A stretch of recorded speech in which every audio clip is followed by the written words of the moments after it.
En moyenne par jour, nous sortons au moins 3500 pièces de ces biscuits-là. Nous produisons aussi les chips, ça dépend. En moyenne, on est entre 500 et 600 pièces que nous sortons par jour. Donc, par mois, nous envisageons parfois les 80 000 pièces de produits que nous écoulons. Jaël Amouzou, je suis technologue alimentaire de formation. Je suis alumni Yali Dakar Track Business and Entrepreneurship 2017. Et depuis 2017, j'ai créé ma start-up du nom de Chom Factory. Donc voilà, vous êtes à Chom Factory ce matin. Soyez les bienvenus. Chom Factory est une entreprise qui produit, qui est dans l'agroalimentaire et spécialement nous produisons des amuse-bouches qui respectent les normes sanitaires et écologiques. Donc, nous proposons à la population des amuse-bouches que vous connaissez déjà, mais de façon améliorée. Voilà, donc nous avons su adapter notre cursus scolaire à ce que nous faisons aujourd'hui. Donc, les achomos que vous connaissez d'habitude, aujourd'hui nous en faisons et c'est sous forme de biscuits que vous pouvez trouver dans toutes les alimentations générales. Et nous faisons aussi pas mal d'autres choses. Nous avons en premier lieu le traitement des matières premières. Si c'est par rapport aux achomos, nous faisons le mélange de tous les ingrédients, comme vous le savez, la farine de blé, le lait, le sucre. Et comme nous faisons des produits sans additifs ni colorants, donc nous essayons d'être vraiment de produire des aliments sains. Donc nous faisons ce mélange-là. Ensuite, il y a une machine qui lamine les pâtes. Et on passe à la découpe des produits selon la forme. Donc, nous avons 3 modèles d'achomos à Chom Factory. Nous avons le losange que je suis en train de conditionner actuellement. Nous avons la forme carrée et nous avons les formes bâtonnées. Donc, après ça, on frit, on sèche pour réduire l'huile.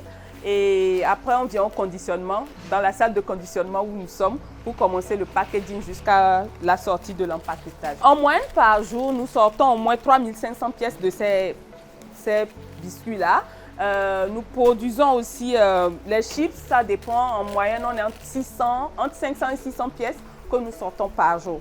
Donc, par mois, nous envisageons parfois les 80 000 pièces de produits que nous écoulons. Nous sommes dans un domaine 100% femmes et l'ambition, c'est de créer vraiment cette entreprise-là qui vient en aide à la femme mère célibataire. Pourquoi? Parce que moi-même, j'ai été éduquée par une mère célibataire, je sais ce que c'est. Aujourd'hui, j'ai à la production 14 femmes qui sont au niveau de la découpe, de la friture et du conditionnement. Là, ce n'est pas un métier où ça demande beaucoup de force, donc on s'épanouit en le faisant et voilà. Maintenant, là où il nous faut des hommes, on a positionné les hommes.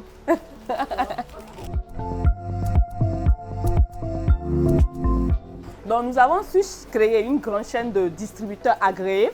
Donc, c'est eux qui sont nos représentations dans les différentes localités sur l'étendue du territoire et comme ça, sur le plan international aussi, nous avons des distributeurs au Niger, au Burkina. On est en train de négocier actuellement le Sénégal et le Mali. Ça n'a pas été facile. Au début, nous avons commencé avec les bureaux.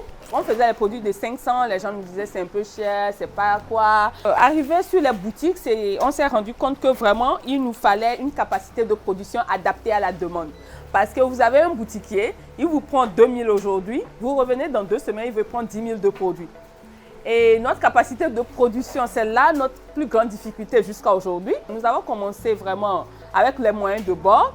Ensuite, on a pris des crédits bancaires pour pouvoir agrandir notre capacité de production. Mais ceci dit, la demande, elle est toujours plus forte. Donc, c'est notre plus grand défi aujourd'hui. Jusqu'à maintenant même, on n'arrive pas vraiment à satisfaire tous nos distributeurs à temps réel pour que cette chaîne-là ne soit pas interrompue.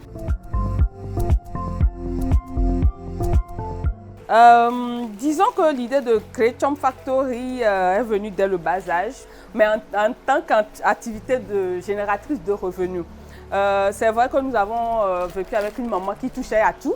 Donc pendant les vacances, j'ai appris à faire cet achomo-là qui me servait de mon petit business pour les vacances, pour pouvoir faire la rentrée après.